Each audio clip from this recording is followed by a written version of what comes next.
ইতিহাসের বাঁক বদলে দেয়া জুলাই শুরু। শহীদ আবু সাঈদের কবর জিয়ারত করে দেশ গড়ার পদযাত্রা এনসিপির। ছাত্র জনতাকে নিয়ে সনদ আদায়ের হুঁশিয়ারি। যারা গণহত্যা সংগঠিত করেছে, বাংলাদেশের উপরে মানবতা বিরোধী অপরাধ চাপিয়ে দিয়েছে, তাদেরকে বিচারের আওতায় নিয়ে আসতে হবে। নতুন বাংলাদেশ গড়তে হলে আমাদের অবশ্যই বিচার সংস্কার এবং গণপরিষদ নির্বাচনের মাধ্যমে নতুন সংবিধানের দিকে যেতে হবে। জুলাই ঘোষণাপত্র এবং জুলাই সনদ সেটি আমরা আদায় করে ছাড়ব। জুলাই শহীদ স্মরণে জাতীয় ঐক্য ও গণতান্ত্রিক অভিযাত্রা বিএনপির। ভার্চুয়ালি যুক্ত হবেন বেগম জিয়া ও তারেক রহমান। গণতান্ত্রিক আন্দোলনের যারা আত্মত্যাগ করেছে তাদেরকে স্মরণ করার জন্যই কিন্তু আজকের এই আমাদের আয়োজন। সবাই মিলে ফ্যাসিস্টের বিরুদ্ধে লড়াই করেছি, সংগ্রাম করেছি। এই ফেব্রুয়ারি মাসে আমরা প্রত্যাশা করছি ইনশাল্লাহ একটা সুন্দর নির্বাচন হবে। দেখছিলেন প্রধান শিরোনাম। দুপুরের সময় সঙ্গে আছে আমি ইমদাদুল হক এবং আমি রোজা চৌধুরী। এবার অন্যান্য শীর্ষ সংবাদ। রাষ্ট্রকে ফ্যাসিবাদ মুক্ত করাই ছিল গণ অভ্যুত্থানের মূল মন্ত্র। জুলাই ক্যালেন্ডার উদ্বোধন করে প্রধান উপদেষ্টা। স্বৈরাচার মাথাচাড়া দিলেই বিনাশের ডাক। দুই ভারতীয় নাগরিকের বাংলাদেশের এনআইডি পাওয়া নিয়ে চাঞ্চল্য। পঞ্চগড়ে খুলেছে ব্যাংক অ্যাকাউন্ট। জাতীয় পরিচয়পত্র ব্লক করে তদন্ত শুরু নির্বাচন অফিসের। এবং শেষ রক্ষা হলো না থাইল্যান্ডের প্রধানমন্ত্রীর। কম্বোডিয়ার সাবেক নেতার সঙ্গে ফোনালাপ ফাঁসের জেরে বরখাস্ত হলেন পেতংতান। সাংবিধানিক আদালতের রায়।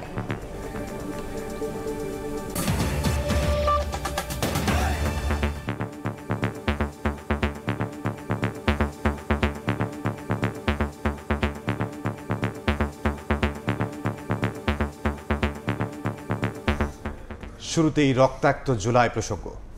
জুলাই সনদ নিয়ে টালবাহানা সহ্য করা হবে না। সারা দেশের ছাত্র জনতাকে সঙ্গে নিয়ে দাবি আদায় করা হবে। জুলাই অভ্যুত্থানের বর্ষপূর্তি উপলক্ষে শহীদ আবু সাঈদের কবর জিয়ারত করে এ হুঁশিয়ারি দেন এনসিপির আহ্বায়ক নাহিদ ইসলাম। বলেন, দেশ গঠনে বিচার সংস্কার ও নতুন সংবিধানের বিকল্প নেই। এ সময় মৌলিক সংস্কার বাস্তবায়নের আহ্বান জানান সদস্য সচিব আখতার হোসেন। নাজমুল ইসলাম নিশাতের রিপোর্ট, ক্যামেরায় ছিলেন শাকিল মাহমুদ। বছর ঘুরে ফিরে এসেছে সেই রক্তাক্ত জুলাই।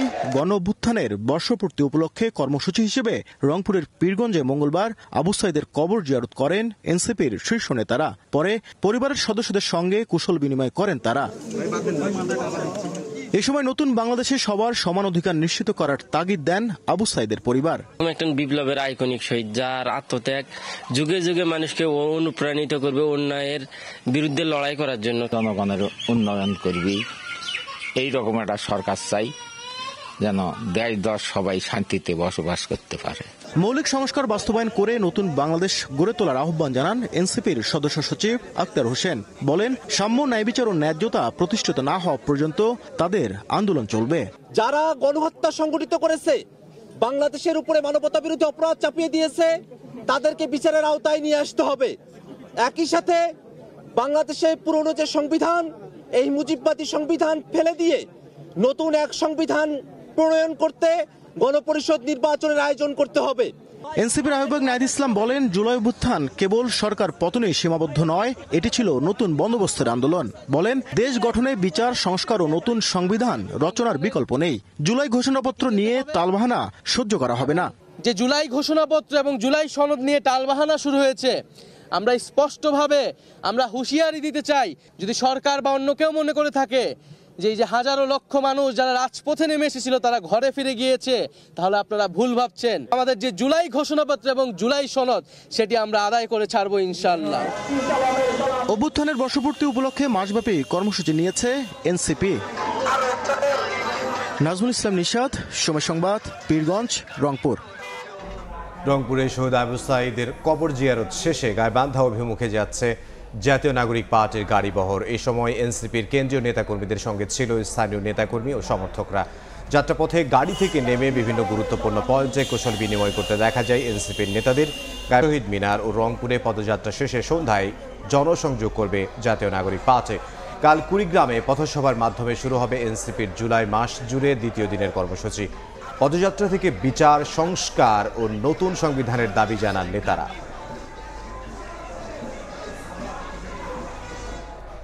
গাইবান্ধা থেকে দেশ গড়তে জুলাই পদযাত্রা শুরু করেছে এনসিপি। এই মুহূর্তে সেখানে আছেন সহকর্মী শাবাবু আসি। সরাসরি যাচ্ছি তার কাছে। ওয়াসি।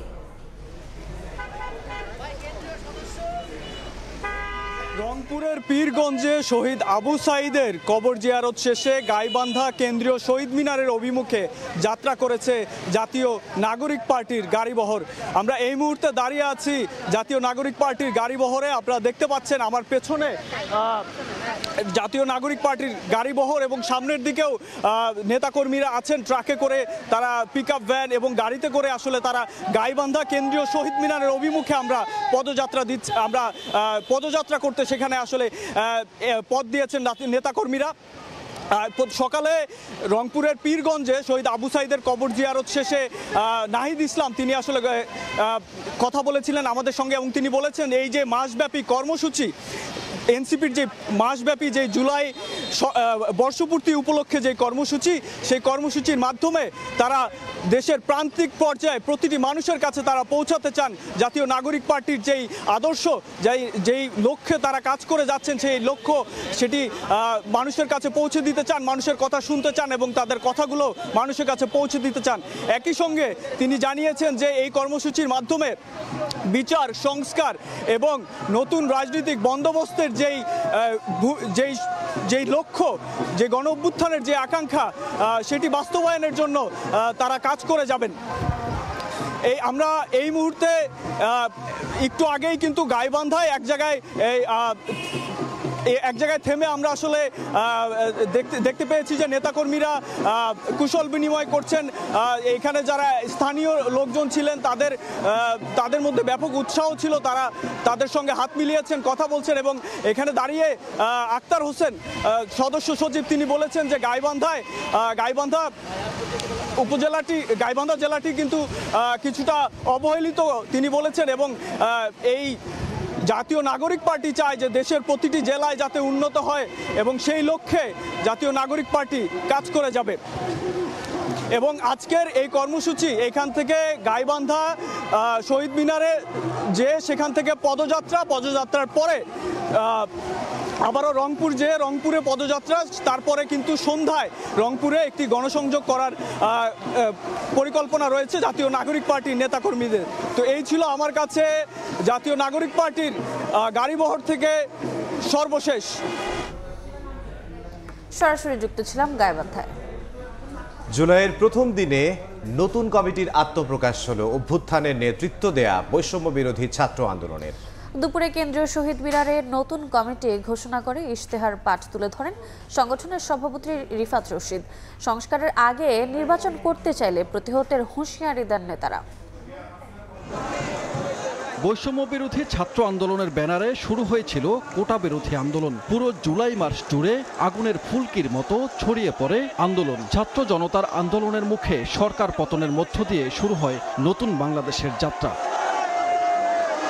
1 জুলাই কেন্দ্রীয় শহীদ মিনারে আত্মপ্রকাশ করল অভ্যুত্থানের নেতৃত্ব দেয়া সংগঠনের নতুন কমিটি। লিয়াজো কমিটি, আর্থিক স্বচ্ছতা তদন্ত এবং জুলাই শোক ও স্মৃতি উদযাপন কমিটি নামে এই 3 কমিটি এগিয়ে নিয়ে যাবে সংগঠন। আর্থিক অনিয়মের অভিযোগ তদন্তে সাধারণ সম্পাদকের নেতৃত্বে একটি কমিটি কাজ করবে। কমিটি 15 দিনের মধ্যে প্রতিবেদন জানাবে। ততদিন সব সাংগঠনিক কার্যক্রম স্থগিত থাকবে। স্বচ্ছতা তদন্ত কমিটি 15 কার্য দিবসের ভেতর একটি শ্বেতপত্র প্রকাশ করবে এবং এই কমিটি তদন্ত যে কদিন চলমান থাকবে এবং তদন্ত চলাকালীন সময়ে বৈষম্য বিরোধী ছাত্র আন্দোলনের সকল ইউনিটের সাংগঠনিক কার্যক্রম স্থগিত থাকবে। সংগঠনের ইশতেহার পাঠ করেন সভাপতি। প্রতিশ্রুতি অনুযায়ী জুলাই ঘোষণাপত্র প্রকাশ, জুলাই সনদের সাংবিধানিক ভিত্তি নিশ্চিত করা, আহত ও নিহতদের রাষ্ট্রীয় স্বীকৃতি এবং বিচারের দাবি জানানো হয়। সংস্কারের আগে নির্বাচন করতে চাইলে প্রতিহতের ঘোষণা দেন সভাপতি রিফাত রশিদ।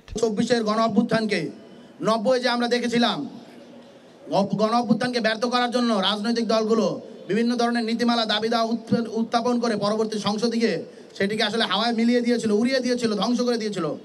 সেই চক্রান্ত আমরা ভণ্ডুল করে দেব এবং গণসার্বভৌমত্বের ভিত্তিতে নতুন একটি গণতান্ত্রিক রাষ্ট্র ও সংবিধানের রাজনীতি আমরা বেগবান করব। সংস্কার ব্যতীত জুলাই গণ অভ্যুত্থান পরবর্তী সময়ে কোনো প্রকার নির্বাচনের সুযোগ নেই।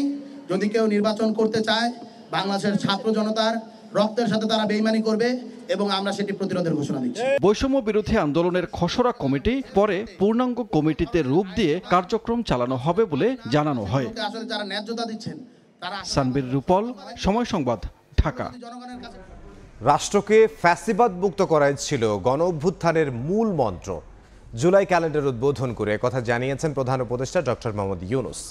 স্বৈরাচার মাথাচাড়া দিলেই বিনাশের ডাক দিয়ে তিনি বলেন, আর যেন 16 বছর অপেক্ষা করতে না হয় সেই কাজ চলছে। এ সময় ফ্যাসিবাদ ঠেকাতে সবাইকে ঐক্যবদ্ধ থাকার আহ্বান জানান ডক্টর ইউনূস। রক্তাক্ত জুলাইয়ের বর্ষপূর্তিতে শুরু হলো মাসব্যাপী রাষ্ট্রীয় কর্মসূচি। মঙ্গলবার সকালে প্রধান উপদেষ্টার তেজগাঁও কার্যালয়ে কর্মসূচির উদ্বোধনী অনুষ্ঠানে প্রধান অতিথি ডক্টর মোহাম্মদ ইউনূস। এ সময় অতিথিদের সঙ্গে নিয়ে জুলাই অভ্যুত্থানের ঘটনাবহুল দিনলিপি নিয়ে জুলাই ক্যালেন্ডারের উদ্বোধন করেন প্রধান উপদেষ্টা।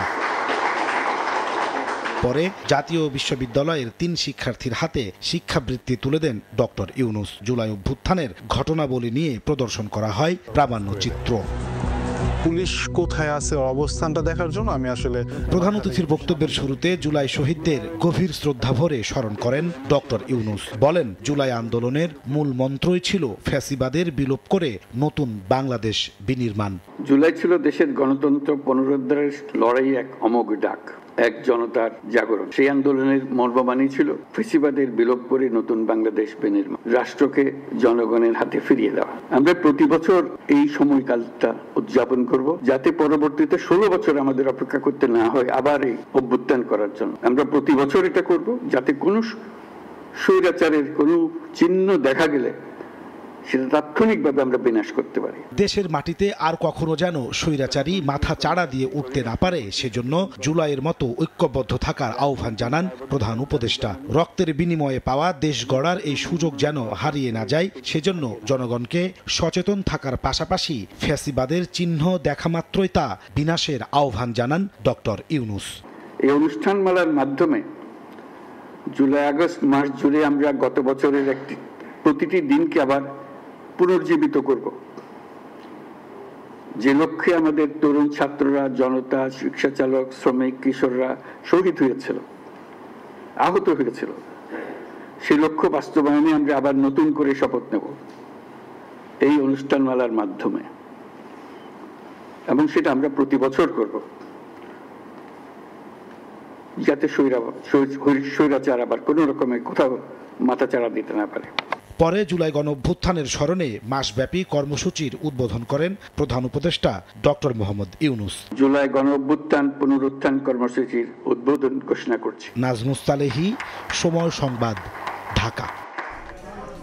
জুলাই শহীদ স্মরণে জাতীয় ঐক্য ও গণতান্ত্রিক অভিযাত্রা কর্মসূচি পালন করছে বিএনপি। রাজধানীর চিন্ময়ত্রী সম্মেলন কেন্দ্রে বিশেষ আলোচনা সভা ভার্চুয়ালি উদ্বোধন করবেন দলের চেয়ারপারসন বেগম খালেদা জিয়া। ভার্চুয়ালি বক্তব্য রাখবেন বিএনপির ভারপ্রাপ্ত চেয়ারম্যান তারেক রহমান। 36 দিনে অন্তত 22টি ভিন্ন ধর্মীয় আয়োজনের মাধ্যমে জুলাই গণ অভ্যুত্থান স্মরণ করবে বিএনপি। মারা যায় তাহলে শহীদ হবো, তুমি আমার জন্য দোয়া করো, এই কথা বললো।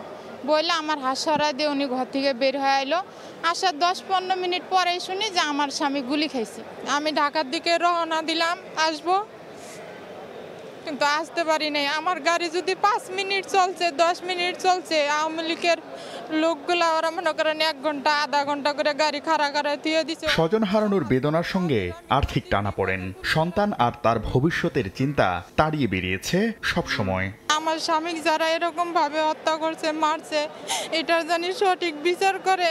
জুলাই গণ অভ্যুত্থানে চট্টগ্রামের প্রথম শহীদ ওয়াসিম আকরামের বাবা শুধু নিজের সন্তানের কথাই বলেননি, তুলে ধরেন অন্যান্য শহীদ অভিভাবকদের কষ্টের কথাও। রাষ্ট্রের কাছে শহীদ পরিবারগুলোর দাবি বিচারের মুখোমুখি করা হোক নৃশংস হত্যাকাণ্ডে জড়িত অপরাধীদের। আমার সবচেয়ে কষ্ট লাগে শহীদই আমি না, আমার ছেলের জন্য আমার এত কষ্ট লাগে না। আমার ছেলে তো গুলি খাইছে, চলে গেছে। উনি তো কমসে কম 1 ঘন্টা উপরে গেছে ওনার জানটা যাইতে। আমরা দুনিয়াতে বাঁচে থাকতে ওনাদের বিচারটা আমরা একটু দেখে যাই, আমরা আর কিছু চাই না। স্বৈরাচারীর বিনাশ ঘটানো গৌরবের জুলাই গণ অভ্যুত্থানের বর্ষপূর্তিতে রাজধানীর চীন মৈত্রী সম্মেলন কেন্দ্রে বিএনপি আয়োজিত শহীদ পরিবারের সম্মানে বিশেষ আলোচনা সভা, জাতীয় ঐক্য ও গণতান্ত্রিক অভিযাত্রা। ভার্চুয়ালি যোগ দিয়ে দলের চেয়ারপারসন বেগম খালেদা জিয়া বক্তব্য রাখবেন বিএনপির ভারপ্রাপ্ত চেয়ারম্যান তারেক রহমান। এর মাধ্যমেই শুরু হবে ৩৬ দিনের কর্মসূচি। গণতান্ত্রিক আন্দোলনে যারা আত্মত্যাগ করেছে, আত্মহতি দিয়েছে, তাদের প্রতি শ্রদ্ধা নিবেদন করার জন্যই কিন্তু, তাদেরকে স্মরণ করার জন্যই কিন্তু আজকের এই আমাদের আয়োজন। আমরা যে ব্যাপক আন্দোলন করেছি, এই আন্দোলন করতে গিয়ে আমাদের অনেক নেতাকর্মী গুমের শিকার হয়েছে, খুনের শিকার হয়েছে, শহীদ হয়েছে। অত্যাচার, নির্যাতন কেউ তো বাদ নেই, পুরো দেশবাসী। আমরা শহীদ পরিবারকে স্মরণীয় করে রাখতে চাই, তাদেরকে আমরা আমন্ত্রণ জানিয়েছি। বিজয় মিছিল, মৌন মিছিল, ছাত্র সমাবেশ, আলোচনা সভা, সেমিনার, রক্তদান, গ্রাফিতি অঙ্কন, পথনাটক, ফুটবল টুর্নামেন্ট, শিশু অধিকার বিষয়ক অনুষ্ঠান, ডেঙ্গু ও করোনা প্রতিরোধ সহ অন্তত ২২টি ভিন্নধর্মী আয়োজনের মাধ্যমে জুলাই আগস্ট গণ অভ্যুত্থানকে স্মরণ করবে বিএনপি। শাকির আহমেদ, সময় সংবাদ, ঢাকা। জুলাই গণঅভ্যুত্থান স্মরণে জাতীয় ঐক্য ও গণতান্ত্রিক অভিযাত্রা নামের কর্মসূচি পালন করছে বিএনপি। রাজধানীর শেরেবাংলা নগরের চীন মৈত্রী সম্মেলন কেন্দ্রে আছেন সহকর্মী আহমেদ সালেহীন। সরাসরি যাব তার কাছে। সালেহীন,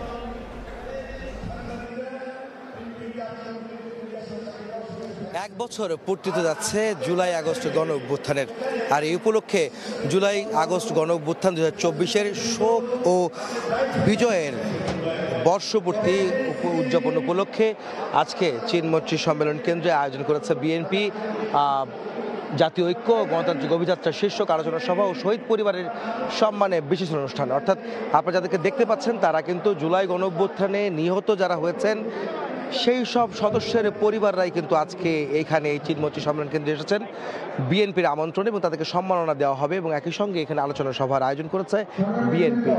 গত জুলাই গণ অভ্যুত্থানে বিএনপির তরফ থেকে জানানো হয়েছে যে সব মিলিয়ে যে ১৫০০-এর মতো শহীদ হয়েছিল গত বছরের এক দফা দাবিতে কোটা সংস্কার আন্দোলন থেকে শুরু করে পরবর্তী যখন এক দফা সরকার পতনের আন্দোলনে যায়, সেই সময়টিতে বিএনপিরই শুধু শহীদ হয়েছেন বা নিহত হয়েছেন ৭৩৪ জন।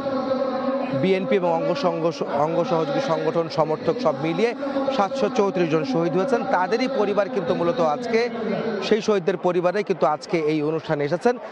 আর একটি বিষয় বলে রাখতে চাই যে শুধুমাত্র গণ অভ্যুত্থানেই নিহত হয়েছেন বা আহত হয়েছেন এমন সদস্যের পরিবারই নয়, এর আগে বিগত ১৫-১৬ বছরে যে সরকার বিরোধী আন্দোলন বা সরকার পতনের আন্দোলন করেছে বিএনপি, সেই আন্দোলনে যে শহীদ হয়েছেন, নিহত হয়েছেন এবং গুম হয়েছেন কিংবা আহত হয়েছেন তাদেরও পরিবারের সদস্যরা কিন্তু আজকে এই অনুষ্ঠানে এসেছেন। তাদেরকে সম্মাননা দেওয়া হবে বিএনপির পক্ষ থেকে। আপনারা জানেন যে আজকের অনুষ্ঠানে বিএনপির চেয়ারপারসন বেগম খালেদা জিয়া প্রধান অতিথি হিসাবে তিনি ভার্চুয়ালি বক্তব্য রাখবেন এই অনুষ্ঠানে। একই সঙ্গে বিএনপির ভারপ্রাপ্ত চেয়ারম্যান তারেক রহমান আজকের এই আলোচনা সভার এবং এই সম্মাননা অনুষ্ঠানের উদ্বোধন করবেন।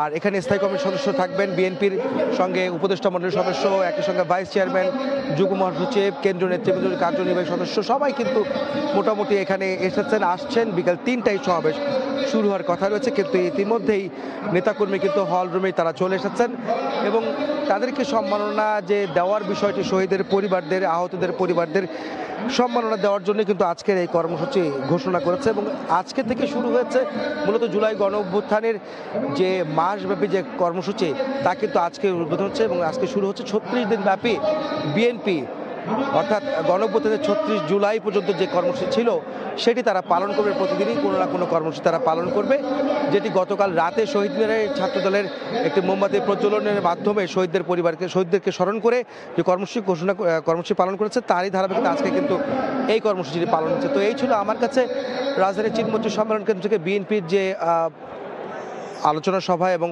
শহীদদের পরিবার সম্মাননা প্রদানের অনুষ্ঠানের সবশেষ খবর। রাজধানীর শেরেবাংলা নগরের চীন মৈত্রী সম্মেলন কেন্দ্র থেকে আমাদের সঙ্গে যুক্ত হয়েছিলেন সহকর্মী আহমেদ সালেহীন। আগামী নির্বাচন জনগণের প্রত্যাশা অনুযায়ী না হলে মানুষ আবারও রাস্তায় নামবে হুঁশিয়ারি উচ্চারণ করেছেন জামাতে ইসলামের নায়েবে আমির ডাক্তার সৈয়দ আব্দুল্লাহ মোহাম্মদ তাহের। সংস্কারবিহীন নির্বাচন জামাত গ্রহণ করবে না বলেও জানান তিনি। জুলাই গণ অভ্যুত্থানের বর্ষপূর্তিতে জামায়াতের মাসব্যাপী কর্মসূচির অংশ হিসেবে এক দোয়া অনুষ্ঠানে কথা বলেন তিনি। এ সময় জামায়াত নেতা ডক্টর শফিকুল ইসলাম মাসুদ বলেন, জাতীয় নির্বাচনের আগে স্থানীয় সরকার নির্বাচনের মাধ্যমে এই সরকারকে সক্ষমতার পরিচয় দিতে হবে। যে আসুন মৌলিক বিষয়ে আমরা দেশটাকে রক্ষা করার জন্য আমরা ঐক্যবদ্ধ হই। এর ভিতরে কনস্টিটিউশন সংস্কার কমিশন যেগুলো আছে, এই সংস্কার মানতেই প্রধানমন্ত্রী প্রেসিডেন্টের ক্ষমতা ভারসাম্য মানতেই হবে। সংবিধানের কেউ কেউ বলছেন সিম্পল মেজরিটি দিয়ে সংবিধান নাকি চেঞ্জ করতে হবে, তাহলে তো সকাল বিকাল চেঞ্জ হতে থাকবে। আমরা বাংলাদেশকে ভাবি, আমরা দেশের মানুষের যেটা কল্যাণ সেটাকে অগ্রাধিকার দিই।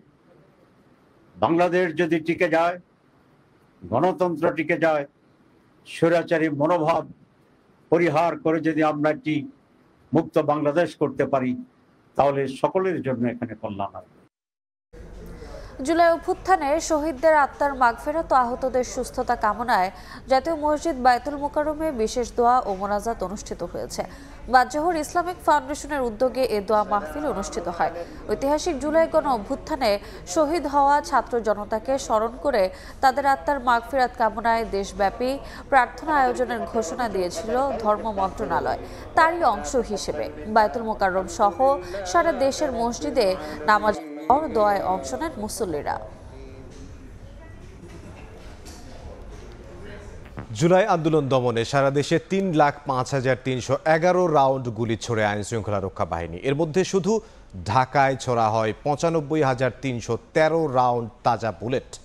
শেখ হাসিনার মামলার অভিযোগ গঠনের শুনানিতে তথ্য জানান চিফ প্রসিকিউটর। পরে শেখ হাসিনা, আসাদুজ্জামান খান কামাল ও চৌধুরী আবদুল্লাহ আল মামুনের বিরুদ্ধে বিচার শুরুর আবেদন করা হয়। সোমবার হবে পরবর্তী শুনানি। জুলাই আগস্টের মানবতাবিরোধী অপরাধের মামলায় সাবেক প্রধানমন্ত্রী শেখ হাসিনা, সাবেক স্বরাষ্ট্রমন্ত্রী আসাদুজ্জামান খান কামাল ও চৌধুরী আবদুল আল মামুনের বিচারে সকাল 11:30টার পর আন্তর্জাতিক অপরাধ ট্রাইব্যুনালের কার্যক্রম শুরু হয়। এদিন এই 3 জনের বিরুদ্ধে অভিযোগ গঠন করে বিচার শুরুর আবেদন করেন চিফ প্রসিকিউটর। দমনের উদ্দেশ্যে তিনি শিক্ষার্থীদের রাজাকারের বাচ্চা এবং রাজাকারের নাতিপুতি বলে গালি দেওয়ার মাধ্যমে প্রকারান্তরে নিরীহ নিরস্ত্র আন্দোলনরত ছাত্র জনতাকে রাজাকার হিসেবে আখ্যায়িত করে তাদের নির্মূলের প্ররোচনা দেন। শেখ হাসিনার উপরোক্ত উস্কানিমূলক বক্তব্যের প্রেক্ষিতে তৎকালীন সরকারের স্বরাষ্ট্রমন্ত্রী আসাদুজ্জামান খান কামাল, তৎকালীন আইজিপি চৌধুরী আবদুল আল মামুন তাদের অধীনস্থ আইন শৃঙ্খলা বাহিনীর সদস্যদের নিরীহ নিরস্ত্র আন্দোলনকারীদের উপর সশস্ত্র আক্রমণ চালানোর নির্দেশনা প্রদান করেন। এই সশস্ত্র আক্রমণের ধারাবাহিকতায় 5ই আগস্ট 2024 পর্যন্ত সারা দেশে 1.5 সহস্রাধিক মানুষকে হত্যা করা হয়, 25 সহস্রাধিক মানুষকে গুরুতর জখম করা হয়। শেখ হাসিনা, কামাল ও মামুনের নির্দেশে সারা দেশে পদ্ধতিগতভাবে হত্যাযজ্ঞ চালানো হয় বলেও জানান তাজুল ইসলাম। আসামি শেখ হাসিনার ষড়যন্ত্রমূলক পরিকল্পনা বাস্তবায়ন হচ্ছে কিনা আসামি আসাদুজ্জামান খান কামাল এবং আসামি চৌধুরী আবদুল আল মামুন তার সার্বক্ষণিক সরেজমিনে পরিদর্শন ও পর্যবেক্ষণ করতেন। পলাতক শেখ হাসিনা ও আসাদুজ্জামান খান কামালের পক্ষে রাষ্ট্রনিযুক্ত আইনজীবী বলছেন, নির্দোষ প্রমাণ করে নজির গড়তে চান তিনি। কনফ্লিক্ট অফ ইন্টারেস্ট নাই। আমি বাংলাদেশের সাবেক প্রধানমন্ত্রী ছিলেন, তার পক্ষে ইতিপূর্বেও আমি তার পক্ষেই ছিলাম, রাষ্ট্রপক্ষে। আজকেও আমি রাষ্ট্রপক্ষে, তার পক্ষে। কোনো প্রধানমন্ত্রীর বিরুদ্ধে এরকম কোনো মামলা হয় নাই এবং একটি কঠিন গুরুতর চার্জের মামলা। এই কঠিন গুরুতর চার্জের মামলা, এই কারণে আমি সময় চেয়েছি। এদিনও কাঠগড়ায় নিশ্চুপ ছিলেন সাবেক আইজিপি চৌধুরী আবদুল আল মামুন। মামলার এ পর্যায়ে কোনো বক্তব্য না দেওয়ার কথা ট্রাইব্যুনালকে জানান তার আইনজীবী। আগামী সোমবার এ মামলার বিচারে ফের বসবেন ট্রাইব্যুনাল। আফজার হোসেন, সময় সংবাদ, ঢাকা। পদ্মা সেতু দুর্নীতি মামলার ফের অনুসন্ধানে দুদক। হাতে আসা তথ্য উপাত্ত পর্যালোচনা করে পরবর্তী পদক্ষেপ নেবে সংস্থাটি। এর মাঝে সাবেক সেতু সচিব মোশাররফ হোসেন ভূঁইয়া সহ সংশ্লিষ্টদের পদ্মা সেতুতে পরামর্শক নিয়োগে কি ভূমিকা ছিল তার তথ্য উপাত্ত হাতে পেয়েছে তারা। গেল জানুয়ারিতে পদ্মা সেতুর মামলা পুনরুজ্জীবিত করার সিদ্ধান্ত নেয় কমিশন। গঠন করা হয় উচ্চ পর্যায়ের অনুসন্ধান কমিটি। 2012 সালে একই ঘটনার অনুসন্ধানে পদ্মা সেতুতে বিশ্ব ব্যাংকের অর্থায়ন নিয়ে টানাপোড়েনের মধ্যে 7 জনকে আসামি করে মামলা করে দুদক। যে মামলায় গ্রেফতার হয়েছিলেন সাবেক সেতু সচিব মোশাররফ হোসেন ভূঁইয়া। তবে অনিয়মের প্রমাণ না পাওয়ার দাবিতে মামলাটির পরিসমাপ্তি করে তৎকালীন দুদকের বদিউজ্জামান ও শাহাবুদ্দিন চুপ্পু কমিশন। আওয়ামী লীগ সরকার পতনের পর পদ্মা সেতু প্রকল্পে পরামর্শক নিয়োগ দুর্নীতি নিয়ে আবারও অনুসন্ধানে নামে সংস্থাটি। 2 ভারতীয় নাগরিক নিয়েছেন বাংলাদেশের নাগরিকত্ব সনদ ও জাতীয় পরিচয়পত্র। পঞ্চগড়ের বোদা উপজেলার মারিয়া বামনহাট ইউনিয়নের জায়গিরপাড়া এলাকার বাসিন্দা হিসেবে কিনেছেন বাংলাদেশি সিম, খুলেছেন ব্যাংক অ্যাকাউন্টও। বিষয়টি জানাজানির পর চাঞ্চল্য সৃষ্টি হয়েছে। এরই মধ্যে তদন্ত শুরু করে ওই 2 এনআইডি ব্লক করার কথা জানিয়েছে সংশ্লিষ্ট বিভাগ। সোহাগ হায়দারের রিপোর্ট। বজেন্দ্রনাথ রায় প্রধান ও ভবেন্দ্রনাথ রায় প্রধান নথি অনুযায়ী ভারতের পশ্চিমবঙ্গ রাজ্যের জলপাইগুড়ি জেলার ধূপগুড়ি থানার মাগুরমারি গ্রামের বাসিন্দা তারা, অথচ সম্প্রতি তারা বাংলাদেশের নাগরিকত্ব সনদ নিয়েছেন পঞ্চগড়ের বোদা উপজেলার মারেয়া বামনহাট ইউনিয়নের জায়গিরপাড়া এলাকা থেকে। কিনেছেন বাংলাদেশি সিম, খুলেছেন ব্যাংক অ্যাকাউন্ট। সম্প্রতি তাদের বাংলাদেশি নাগরিকত্ব নেওয়া প্রকাশ পেলে এলাকায় চাঞ্চল্য সৃষ্টি হয়েছে। এ বিষয়ে খোঁজ নেওয়া হলে জায়গিরপাড়া এলাকার কোনো বাসিন্দা তাদের চিনতে পারেননি। হিন্দু মুসলমান যারা এখানে আছে সবাইকে চিনি জায়গিরপাড়া। এই পরিবারটাকে তো আমি চিনি না। 80 বছর পর্যন্ত লোক আছে, তারা কোনোদিন বলতে পারতেছে না, ছবিগুলো দেখে বলতে পারতেছে না এরা এই জায়গার মানুষ। আমরা ভোটার তালিকারও কাজ করছি, আমার জানা মতে এই নামে কোনো ব্যক্তি এই এলাকায় নেই। উপজেলা প্রশাসন বলছে বিষয়টি জানার পর ওই 2 ভারতীয় নাগরিক কিভাবে বাংলাদেশি জন্মসনদ ও ভোটার কার্ড করলো তা নিয়ে তদন্ত চলছে। আর এরই মধ্যে অভিযুক্তদের এনআইডি ব্লক করা হয়েছে বলে জানায় নির্বাচন অফিস। তদন্তে বের হয়ে আসছে, তখন নির্বাচন অফিস তাদের এই ইয়েটা বাতিলের সিদ্ধান্ত নিয়েছে, আপাতত স্থগিত করেছে এবং সকল কার্যক্রম বন্ধ আছে। যেহেতু এটা তদন্তাধীন এবং এখনো সিদ্ধান্ত হয়নি, সে প্রেক্ষিতে বর্তমানে 2টি এনআইডি ব্লক করা আছে। ভারতীয় নাগরিক বাংলাদেশি বাসিন্দা হওয়ার রহস্য উন্মোচনে ঘটনার সুষ্ঠু তদন্তের দাবি এলাকাবাসীর। সোহাগ হায়দার, সময় সংবাদ, পঞ্চগড়। যশোরে নির্মাণাধীন ভবনের ব্যালকনি ভেঙে নিচে পড়ে মারা গেলেন 2 প্রকৌশলী সহ 3 জন। স্থানীয়দের অভিযোগ, নিম্নমানের নির্মাণ সামগ্রী ব্যবহার ও নিরাপত্তা ব্যবস্থা না থাকায় এই দুর্ঘটনা ঘটে। আর তদন্ত করে ব্যবস্থা গ্রহণের কথা জানিয়েছে পৌর কর্তৃপক্ষ। যশোর থেকে আবুল কালাম আজাদের ছবি ও জুয়েল মৃধার তথ্য নিয়ে রিপোর্ট। যশোর শহরে সার্কিট হাউস পাড়ায় ভবনের নির্মাণ কাজ চলছিল, যার ঠিকাদারি নেন বিল্ডিং ফর ফিউচার কোম্পানি। মঙ্গলবার নির্মাণাধীন সেই ভবনের 5ম তলার ব্যালকনিতে দাঁড়িয়ে হেড মিস্ত্রি নুরু মিয়াকে কাজ বুঝিয়ে দিচ্ছিলেন ডিপ্লোমা ইঞ্জিনিয়ার মিজানুর রহমান ও আজিজুর রহমান। হঠাৎ ব্যালকনিটি ধসে পড়ে। বিকট শব্দ শুনে 3 জনকে আহত অবস্থায় উদ্ধার করে হাসপাতালে নিয়ে যান স্থানীয়রা। 3 জনকেই মৃত ঘোষণা করেন চিকিৎসক। স্থানীয়দের অভিযোগ, নিম্নমানের নির্মাণ সামগ্রী ব্যবহার ও নিরাপত্তা ব্যবস্থা না থাকায় দুর্ঘটনাটি ঘটে। কোনো রড দেয়নি, এই কারণে 3 জনের এই অকাল মৃত্যু। যে ডেভেলপার এই কাজটা করেছে খুবই নিম্নমানের রড ব্যবহার করেছে। বিল্ডিং এ কোনো রকম কোনো প্রোটেকশন নাই। দুর্ঘটনার পর ঘটনাস্থলে ঠিকাদার প্রতিষ্ঠানে কোনো প্রতিনিধিকে পাওয়া যায়নি। অবশ্য পৌর কর্তৃপক্ষ এই ঘটনায় তদন্ত করে ব্যবস্থা গ্রহণের কথা জানিয়েছে। বিল্ডিং এর যদি কনস্ট্রাকশন ত্রুটি থাকে তাদের বিরুদ্ধে যেটা আইনানুগ ব্যবস্থা আছে সেই ব্যবস্থা নেওয়ার জন্য আমরা পদক্ষেপ নেব। নিহত ডিপ্লোমা ইঞ্জিনিয়ার মিজানুর রহমান কুষ্টিয়া ও আজিজুর রহমান দিনাজপুরের বাসিন্দা, আর হেড মিস্ত্রি নুরু মিয়ার বাড়ি চাঁপাইনবাবগঞ্জে। তারা 5 বছরের বেশি সময় ধরে এই ভবন নির্মাণে কাজ করছিলেন। সময় সংবাদ, যশোর। দুপুরের সময় আরও থাকছে। কার্যকর হয়নি 400 টাকায় ব্রডব্যান্ড ইন্টারনেট সেবা। নতুন রেটে প্যাকেজ অনুমোদনের আবেদন করেনি কেউ। বিটিআরসি বাধ্য করবে না, আশ্বাস পাওয়ার দাবি আইএসপিআর-এর। চট্টগ্রাম বন্দরে নিউমোরিং কন্টেইনার টার্মিনাল পরিচালনার দায়িত্ব কাদের দেয়া হবে তা নিয়ে কাল সিদ্ধান্ত নেওয়া হবে বলে জানিয়েছেন নৌপরিবহন উপদেষ্টা এম শাখাওয়াত হোসেন। সচিবালয়ের সরকারি ক্রয় সংক্রান্ত উপদেষ্টা কমিটির সভা শেষে সংবাদকর্মীদের এ কথা বলেন তিনি। উপদেষ্টা আরও বলেন, জাতীয় রাজস্ব বোর্ডের কর্মকর্তা কর্মচারীদের আন্দোলনে চট্টগ্রাম বন্দর 3 দিন বন্ধ থাকলেও আমদানি রপ্তানি বাণিজ্যে তেমন প্রভাব পড়েনি। এদিকে অর্থ উপদেষ্টা বলেছেন, চলতি অর্থ বছরেই নির্বাচনের সম্ভাবনা থাকায় সরকার আগেই নির্বাচনী বাজেট ঠিক করেছে। নির্বাচনী বাজেট বরাদ্দে কার্পণ্য করা হবে না বলেও জানান তিনি। এখন যেটা আছে নির্বাচনের জন্য অর্থ যা বরাদ্দ দেওয়া হয়েছে এবং নির্বাচনীতে অর্থ যা দেওয়া হয় সেটা কোনো আমরা কার্পণ্য করবো না। এখন যে সিদ্ধান্ত হচ্ছে এখন যেটা আছে এটা বন্দর ডিসাইড করে কারা করবে। ডিপিএম 6 মাসের জন্য জাহাজীকরণ বাকি ছিল, কাজে ওইটাতে কোনো এফেক্ট হয়নি 3 দিন। যেটা এফেক্ট হয়েছে সেটা হচ্ছে এই জাহাজীকরণের পরে যেগুলো ভিতরে যাওয়ার কথা কাস্টম চেকিংয়ের পরে সেগুলোতে এফেক্ট হয়েছে। 2024-25 অর্থ বছর শেষ হওয়ার একদিন আগ পর্যন্ত রাজস্ব আদায় হয়েছে প্রায় 3,61,000 কোটি টাকা, যা লক্ষ্যমাত্রার চেয়ে 1,02,500 কোটি টাকা কম। ব্যবসায়ীরা বলছেন শতাংশে নয়, পরিসর বাড়িয়ে পূরণ করতে হবে রাজস্ব আদায়ের লক্ষ্য। এদিকে অর্থনীতিবিদদের আশঙ্কা, লক্ষ্যমাত্রা পূরণ না হলে নতুন অর্থবছরে ঘাটতি আরও বাড়বে। অন্তরা সেনের রিপোর্ট।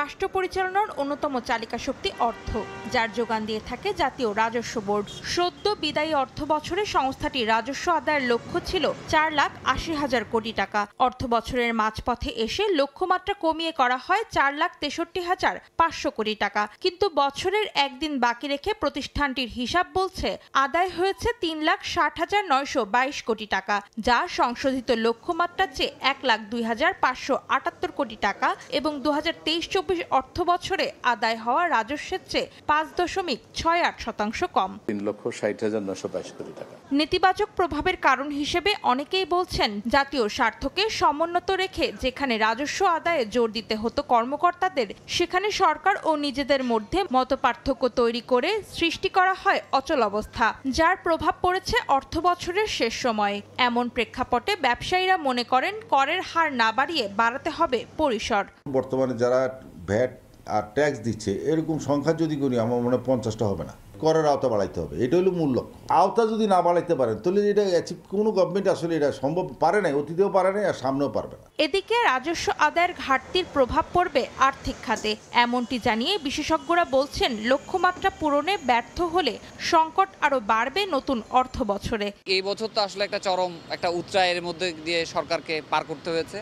তো এটা স্বাভাবিক, কালেকশন টার্গেট যেটা ছিল সেটা লক্ষ্যমাত্রা অনুযায়ী হয়তো কাঙ্ক্ষিত মাত্রায় পৌঁছাবে না। আমাদের সবচেয়ে বড় সমস্যা হচ্ছে আগামী বছরের জন্য, যে যদি এই বছরে 1 লাখ কোটি টাকা যদি কম হয় তাহলে আগামী বছরে যে 4,99,000 কোটি টাকা টার্গেট ধরা হয়েছে এটা কিভাবে আসলে আপনার আহরণ হবে, এবং যদি আমরা এর কাছাকাছি যদি যেতে না পারি তাহলে আমাদের তো ডেফিসিট আরও বাড়বে। ব্যাংকিং খাত থেকে লোন নেওয়া বলেন, এটা আরও অনেক বেড়ে যাবে, তখন অর্থনীতি একটা ঝুঁকির মধ্যে পড়ে যাবে। এনবিআর এর পরিসংখ্যান বলছে গেল 4 অর্থ বছরের কোনো বাড়ি রাজস্ব আদায়ের লক্ষ্যমাত্রা ছুঁতে পারেনি সংস্থাটি।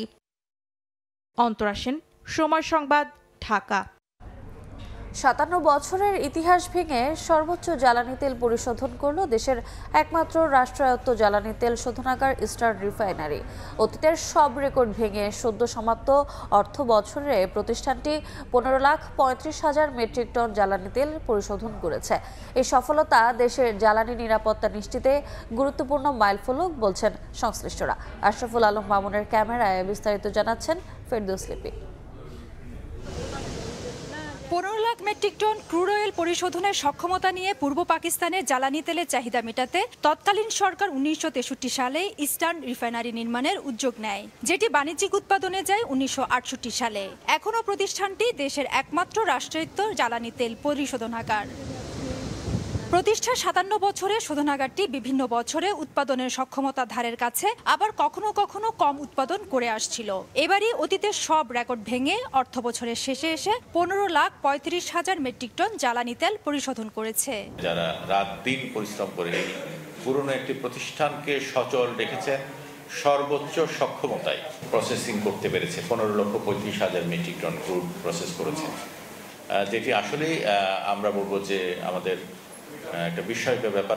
তো আমরা আশা করি এটি আমরা যেটা করেছি এটা আমরা হয়তো চলে যাবো, আমাদের যারা পরবর্তী জেনারেশন এমপ্লয়ি আছে তারা হয়তো আগামী 2-3 বছরের মধ্যে আপনি আবার ইনভাইটেড হবেন যে 15-35-এরও বেশি তারা অতিক্রম করবে। 100 বছরের বেশি পুরনো যন্ত্রপাতি দিয়ে রেকর্ড সর্বোচ্চ জ্বালানি তেল পরিশোধনের সুষ্ঠু পরিকল্পনা সহ বেশ কিছু চ্যালেঞ্জ নিয়ে এগুতে হয়েছে বলে জানান কর্মকর্তারা। যখন বিভিন্ন ধরনের চাপ থাকে না, মানুষ মুক্তভাবে কাজ করতে পারে, তখন অনেক কিছুই সম্ভব হয়ে যায়। দেশে আমদানি করা ক্রুড অয়েল ইস্টার্ন রিফাইনারিতে পরিশোধন হয়ে 3টি তেল বিপণন কোম্পানির মাধ্যমে বাজারজাত হয়। এছাড়া এখানে পরিশোধিত তেল থেকে diesel, petrol, octane, jet fuel, bitumen, LGP সহ 14টি পেট্রোলিয়াম পণ্য উৎপাদন করে প্রতিষ্ঠানটি। ফেরদৌস লিপি, সময় সংবাদ, চট্টগ্রাম। আজ থেকে সারা দেশে সর্বনিম্ন 400 টাকায় ইন্টারনেট সেবা দেওয়ার নির্দেশনা থাকলেও তা কার্যকর করেনি ব্রডব্যান্ড সেবাদাতারা। এমনকি নতুন রেটে প্যাকেজ অনুমোদনের আবেদনও করেনি বিটিআরসিতে। আইএসপিএবির দাবি, তাদের অনড় অবস্থানের পরিপ্রেক্ষিতে 400 টাকায় সেবা দিতে বাধ্য না করার আশ্বাস দিয়েছে বিটিআরসি, যদিও এ বিষয়ে কোনো মন্তব্য করেনি নিয়ন্ত্রক সংস্থা। গেল মে মাসে গ্রাহক পর্যায়ে 3 ক্যাটাগরিতে 100 টাকা কমিয়ে ব্রডব্যান্ড ইন্টারনেটে নতুন দর নির্ধারণ করে বিটিআরসি। 1 জুলাই থেকে 5 এমবিপিএস 400 টাকা, 10 এমবিপিএস 700 টাকা এবং মাসিক 1100 টাকায় 20 এমবিপিএস গতির ইন্টারনেট সেবা দেওয়ার কথা। নিয়ম অনুযায়ী নতুন প্যাকেজ গ্রাহককে অফার করতে বিটিআরসি থেকে অনুমোদন নিতে হয়। তবে সরকারি সিদ্ধান্ত প্রত্যাখ্যান করে সর্বনিম্ন 400 টাকা রেটে নতুন প্যাকেজ অনুমোদনের আবেদনই করেনি আইএসপিরা। তাদের দাবি, 500 টাকার প্রতিটি সংযোগে 183 টাকা রাজস্ব পায় সরকার। এর সঙ্গে রয়েছে 27% কর্পোরেট কর। সব মিলিয়ে সরকারি সিদ্ধান্ত মানা সম্ভব নয় বলে সাফ জানালেন আইএসপিএবির সভাপতি। আমরা ইন্ডাস্ট্রি থেকে 400 টাকার প্যাকেজের অনুমোদন নিব না এবং আমরা 5 এমবিপিএস এর কোনো প্যাকেজ দিতে চাচ্ছি না। আমরা শুরুই করতে যাচ্ছি 10 এমবিপিএস দিয়ে, যেটার মূল্য থাকবে 500 টাকা। চলমান পরিস্থিতি নিয়ে সেবাদাতাদের সঙ্গে বৈঠকে নমনীয় হয়েছে বিটিআরসি। আইএসপিএবির সভাপতি বলছেন, 5 এমবিপিএস গতির সংযোগ অফার করলেই কেবল 400 টাকার প্যাকেজের অনুমোদন নিতে হবে, অন্যথায় প্রয়োজন নেই। কোনো আইএসপি যদি ইচ্ছা প্রকাশ করে 5 এমবিপিএস দেওয়ার জন্য, সেই ক্ষেত্রে তার রেট সর্বোচ্চ 400 টাকা হতে হবে।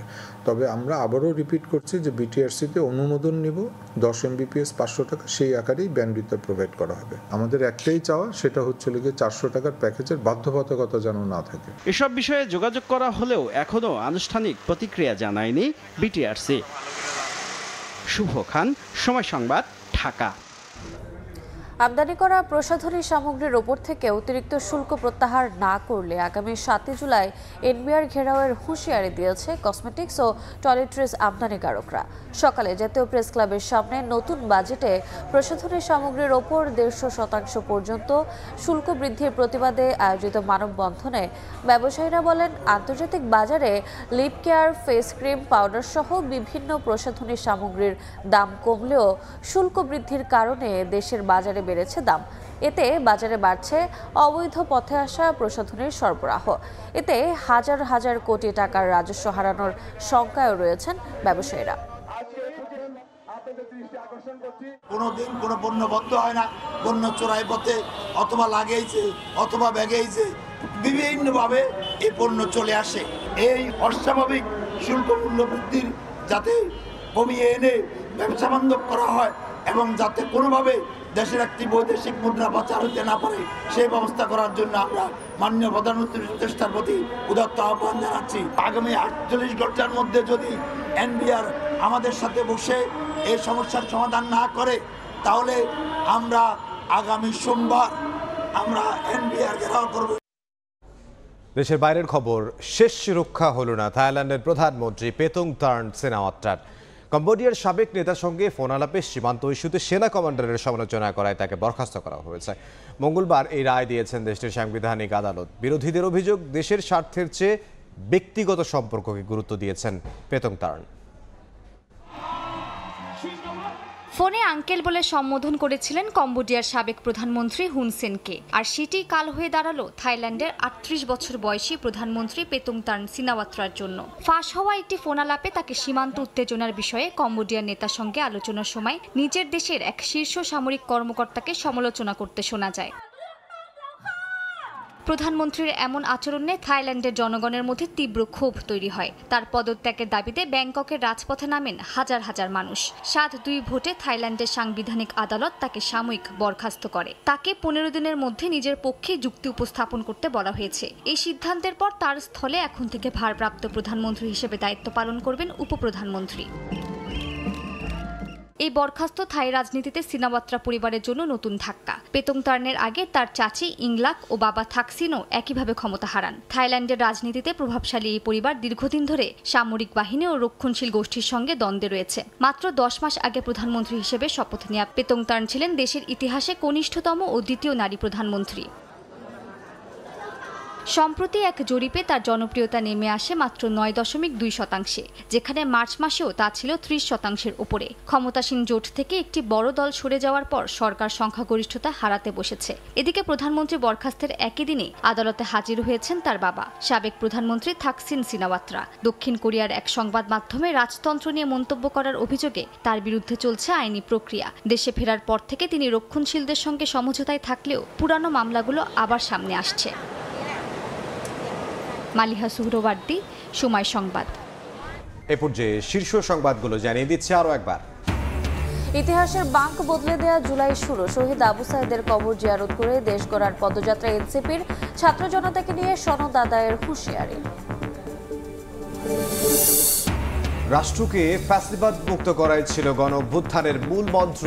জুলাই ক্যালেন্ডার উদ্বোধন করে প্রধান উপদেষ্টা। স্বৈরাচার মাথা চাড়া দিলেই বিনাশের ডাক।